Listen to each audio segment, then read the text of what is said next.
Namaskaram, everyone. Welcome back to the Conscious Living channel. Thank you so much for your love and spending time on our YouTube channel, which is really, really great. So, today I'm going to talk about India. So, a report came out from Morgan Stanley, which one of the world's largest investment banks in the world, and they are kind of uh, saying that what is going to likely happen in next decade or so, where the world is heading now. And if you are a global citizen, if you are an Indian, then what could be impact your, like, in all other way it can impact your life, and what are the opportunities at the same time you have in order to grab from this particular time. So they are saying that India is on impending boom for last decade or so, and they also continue saying that if you are regardless of where is your geographical location, but if you go by the facts, so they're saying by 2027 they're going to leave behind the one of the world's largest economy, which is Japan and Germany. And by 2030 they're going to be the third largest stock market in the world. What does it mean? I mean, okay, there are a few more other facts. Let me go deep down to them. So they're also saying that continuously that right now the GDP, which is we have 3.5 trillion in India, and it could be doubled, even more than that, by next decade or so, which means 7.5 trillion by 2031. And they're also predicting the Bombay Stock Exchange, which is also known as the BSE, which is India's stock exchange, and they're predicting 11% of annual growth. I mean, which is huge. If you go by the statistics of the United States of America stock exchanges, we have Nasdaq, we have NYSE. So they are saying that, like, they're growing basically 3 to 4% in a year, especially the time when the pre-pandemic or the post-pandemic, if you average out. But again, it's so huge. 3 to 4% is really huge. One of the world's largest stock exchange, and the volume we have in US, right? And if you compare with India, they're saying it's 11%. I mean, 11% annual growth with the $10 trillion of market cap. So which is like a really, really huge number, and people are really looking into this, especially the investors. They're looking into it. Also, a little bit more facts about the last year. They reported there was $4 billion of annual growth overall after paying all the debts and everything in India, and they're predicting is $500 billion by 2028, which I'm assuming it could be more than that based on the recent facts. All right, so now I'm going to talk you, or maybe walk you through what are the main three reasons that India is booming. And all the studies and all world leaders, like investors like Ray Dalio, and then Paul Tudor Jones, like these are the all-time best trader and investor. They are looking really optimistically towards India. And why are the three main reasons are there? So first is, and by doing this, they're predicting the India's share in the manufacturing industry, in the manufacturing market. The share is going to increase by 21% of the GDP by 2031, which is really huge. I mean, and the next reason I was thinking of is the amount of digitalization has been happening in terms of biometric, Aadhaar, and everything. So which is definitely setting apart India from the rest of the world. And right now they're predicting this the ratio of the credit to GDP is right now is 57%. They're predicting is over 100% in next decade or so. That means every villages will be transformed into the digitalization. Right now, UPI they have made a huge step, which is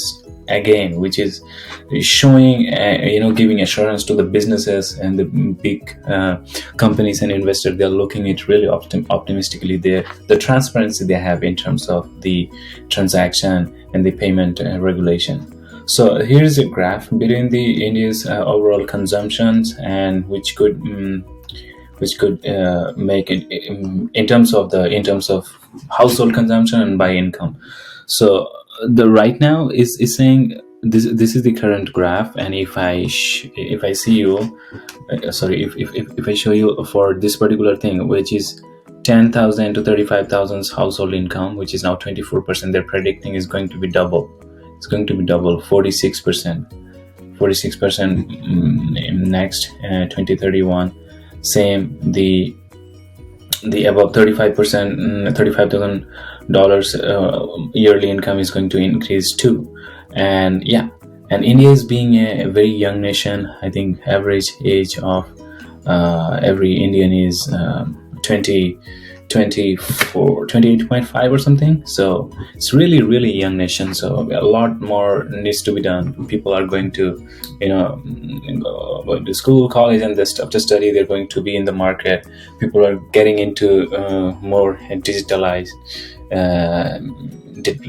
stuff, and which means they're going to spend the money into the market, meaning that if you make more money, the more per capita income is increasing, you are more likely to spend the money into the market, which means the economy is going to boom.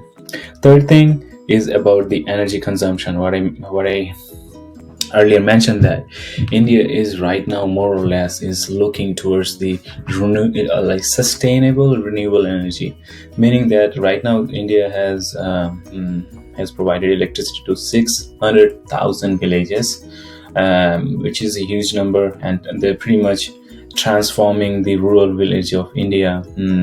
I mean, if you need to provide the basic necessities, like if you're planning to provide digitalization and everything, I think this is huge, and it needed. Right now India is also investing hugely on other energy sources, namely biogas, ethanol, hydrogen, wind energy, especially hydrogen. I'll talk a little bit about hydrogen. I'm going to make a separate video for hydrogen, but just to give an idea, the big companies like Toyota, Honda, these companies, Tata, they're investing in hydrogen energy. They have already started building bus and the public the shuttle buses and all in India, which is really great. I mean, for the climate change, and as well as you are saving a lot of money. That means you are not depending on your fossil fuels for the other countries, right? You don't have to import a lot of stuff, and when you are exporting a lot of stuff and you are making in home, that means you are making your GDP and economy strong. So after seeing all this, and the for the investment part of it, is people are looking really optimistically. So having said that everything, do you think it is a good time to invest in India? I think it is really, because the three reasons I have shown, and based on the facts, like it's saying one of the fastest growing economy in the decade. And it is not only that, because GDP is not directly linked to the stock market. If you take an example of the United States, and they have in last year, I think they grew maybe 2% by their GDP, but their stock was doing really good. This year they're predicting maybe 0.2%, but experts are saying there will be 3 to 4% of growth in the stock market.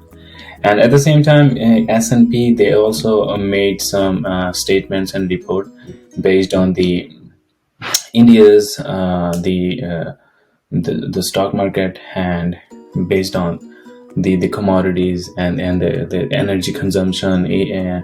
India is considering right now the renewable, sustainable resources, and then the about in terms of the making the more transparency when the UPI came into the picture.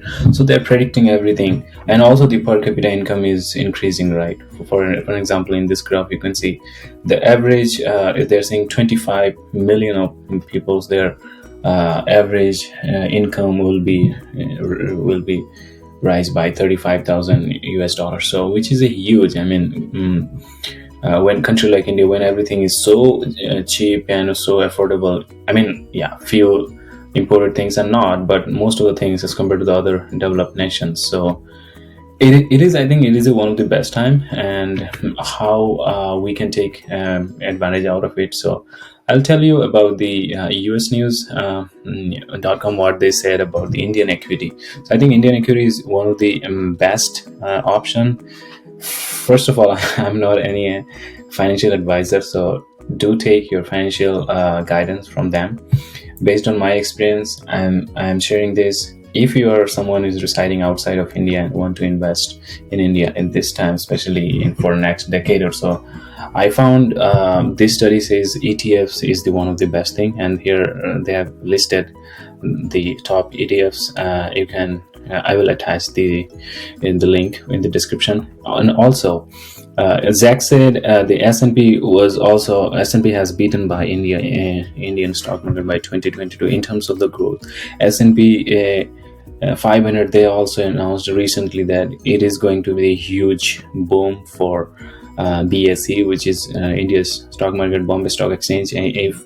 So I think ETFs is something there right now, more inclined into it. But again, if you're someone is Indian citizen or you are NRI, so you have a lot of other options.